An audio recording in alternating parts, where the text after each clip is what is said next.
Assalamualaikum warahmatullahi wabarakatuh. Perkenalkan, saya atas nama Tegar Bahari dengan stambuk F5511982. Di sini saya akan menjelaskan terkait konsep dasar dari hashing dan juga implementasi dari hashing ini. Yang pertama di sini untuk hashing sendiri, di sini kami menggunakan algoritma dari SHA-256. SHA-256 sendiri singkatan dari Secure Hash Algorithm 256 bit, yakni sebuah fungsi hash kriptografis yang menghasilkan output sepanjang 256 bit dan input dengan panjang berapapun. Jadi maksudnya jika kita masukkan input seperti 1000 ataupun 3 karakter, maka hasilnya atau outputnya pasti akan menjadi 64 karakter atau 256 bit ini. Nah, selanjutnya ini kita masuk ke fungsi hash. Fungsi hash sendiri adalah algoritma yang mengubah data input dengan ukuran sembarang menjadi output berupa kode unik dengan panjang tetap. Di sini contohnya itu kita mempunyai data untuk inputannya itu yaitu kalimat atau kata tes. Untuk kata tes ini nanti itu akan diubah menjadi kode unik dengan panjang yang tetap, yaitu seperti kode uniknya akan diubah menjadi seperti ini dan panjangnya akan menjadi 64 karakter. Jadi meskipun ini untuk inputannya itu bukan hanya 3 huruf seperti tes ini, melainkan lebih ada 5 atau 6 huruf, hasilnya itu akan untuk panjangnya akan tetap 64 karakter.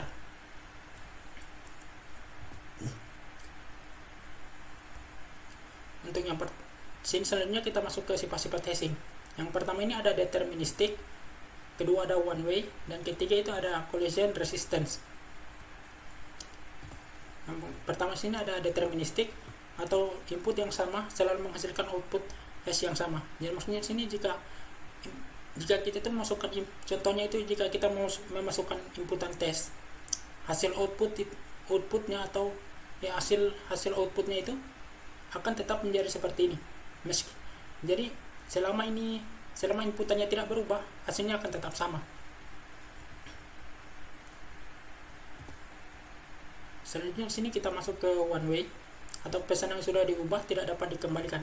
Atau ini maksudnya atau maksud lainnya itu adalah satu arah. Jadi misalnya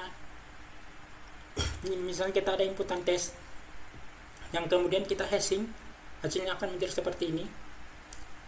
Nah, selanjutnya itu jika hasil hashingnya jika kita ingin kembalikan ke kalimat sebelum di hashing atau kalimat tes ini, itu tidak akan bisa.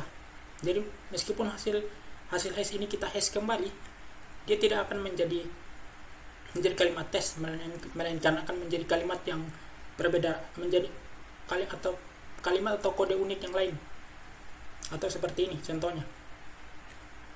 Nah, selanjutnya itu kita masuk ke collision resistance, atau sih maksudnya sulit menemukan dua input berbeda yang menghasilkan hash yang sama.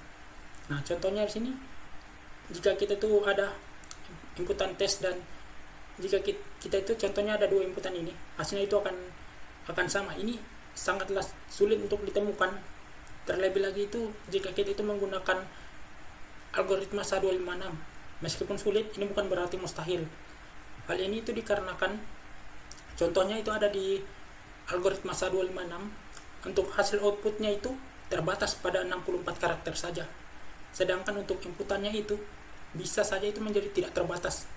Nah, dari hasil inputan yang tidak terbatas ini ada kemungkinannya itu mendapatkan output dengan hasil yang sama. Nah, demikian untuk pembahasan konsep dasar dari hashing ini. Selanjutnya kita akan masuk ke implementasinya. Berikut adalah kode untuk hashing dari algoritma dari SHA-256. Di sini pertama kita run terlebih dulu.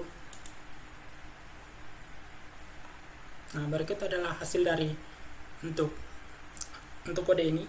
Di sini ada hasil hashingnya. Di sini bisa dilihat hasil hashingnya. Hasil hashing ini adalah hasil dari inputan tes, yang mana ini dari kita input datanya itu input tes. Setelah diinput ini, untuk hasil inputannya ini dari string ini akan diubah menjadi kode byte. Nah, setelah Setelah itu akan dilakukan proses hashing dengan menggunakan algoritma SHA-256. Nah, setelah proses hashing ini selesai akan ditampilkan menjadi seperti ini. Demikian untuk hasil penjelasan dari hashing, dari konsep dasar hashing dan juga implementasi hashing dari saya. Untuk lebih dan kurangnya saya mohon maaf. Assalamualaikum warahmatullahi wabarakatuh. Oke, Assalamualaikum warahmatullahi wabarakatuh. Perkenalkan, nama saya Andi Sakti Raja Mirijal, Stambuk F501 1903. Hari ini saya akan menjelaskan mekanisme konsensus proof of work dan proof of stake. Ya, lanjut.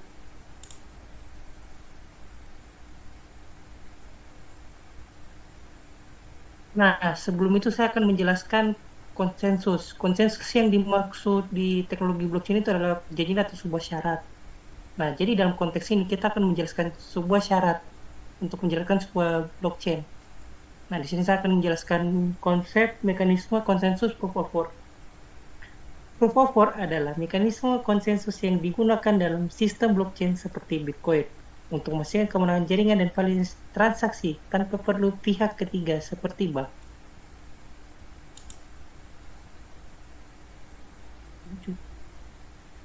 Lanjut. Oke, sekarang kita masuk di ilustrasinya. Nah, di ilustrasi sini, jika kita lihat, ini analoginya. Ini yang biru ini adalah sebuah blok yang ingin ditambang. Nah, dan ini kita sebagai miner, ada 3 miner di sini kan. Nah, ada X1, X2, X3. Nah, konsepnya itu, kalau saya mau persingkat, intinya, seorang miner harus memecahkan teka-teki soal yang ada di dalam sini, di dalam blok sini, tapi dengan syarat untuk mendapatkan sebuah validasi atau reward, miner yang tercepat dan panjang bloknya.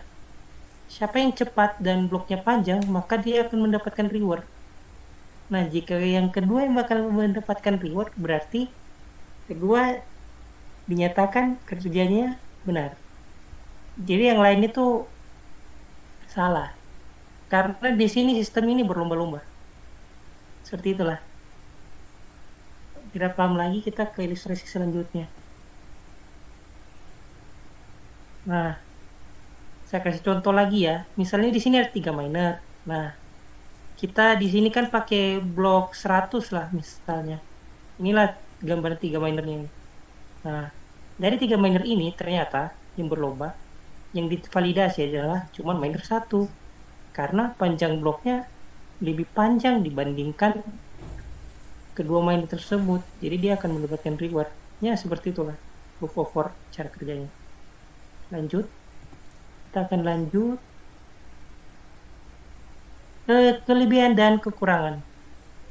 Nah, kelebihannya kuat dalam hal keamanan, desentralisasi yang kuat, mudah diverifikasi.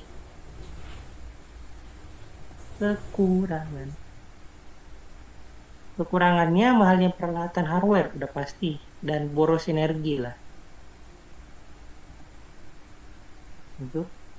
Sekarang kita masuk ke proof of stake. Proof of stake merupakan paradigma konsensus di dalam jaringan blockchain di mana validator blok dipilih berdasarkan jumlah koin atau token yang dimiliki.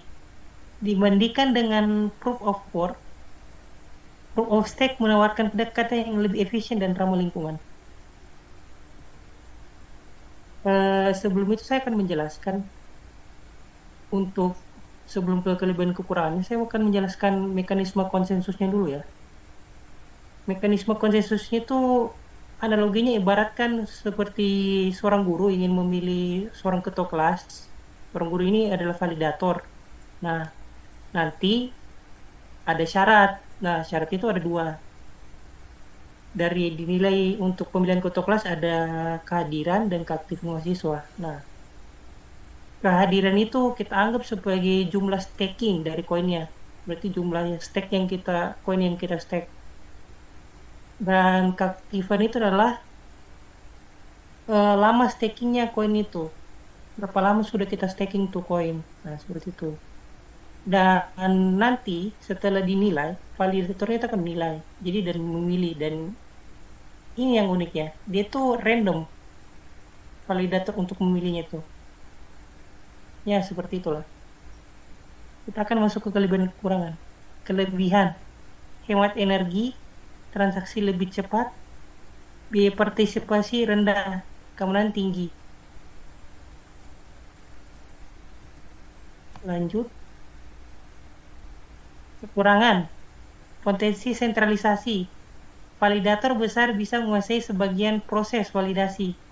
Sistem lebih kompleks, membutuhkan mekanisme tambahan untuk mencegah serangan tertentu, seperti nothing at stake. Distribusi awal token berpengaruh. Jika token awal hanya dimiliki sebagian kecil orang, jaringan bisa jadi tidak adil sejak awal.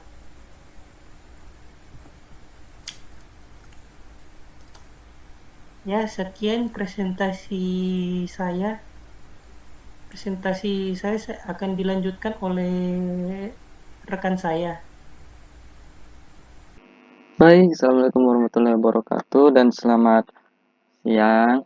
Di sini perkenalkan nama saya Hairul Muluk dengan stambuk F551-19113.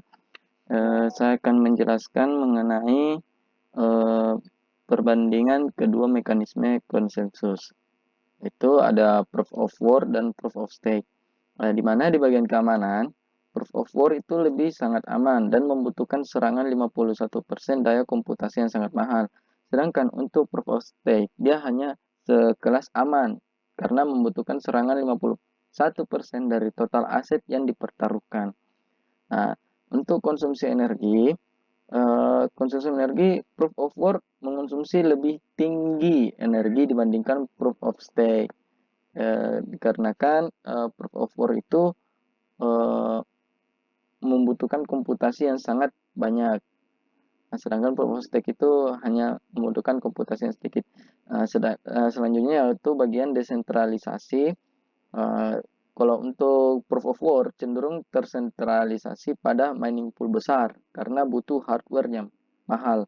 Sedangkan untuk proof of stake berpotensi lebih terdesentralisasi karena hambatan masuk lebih rendah.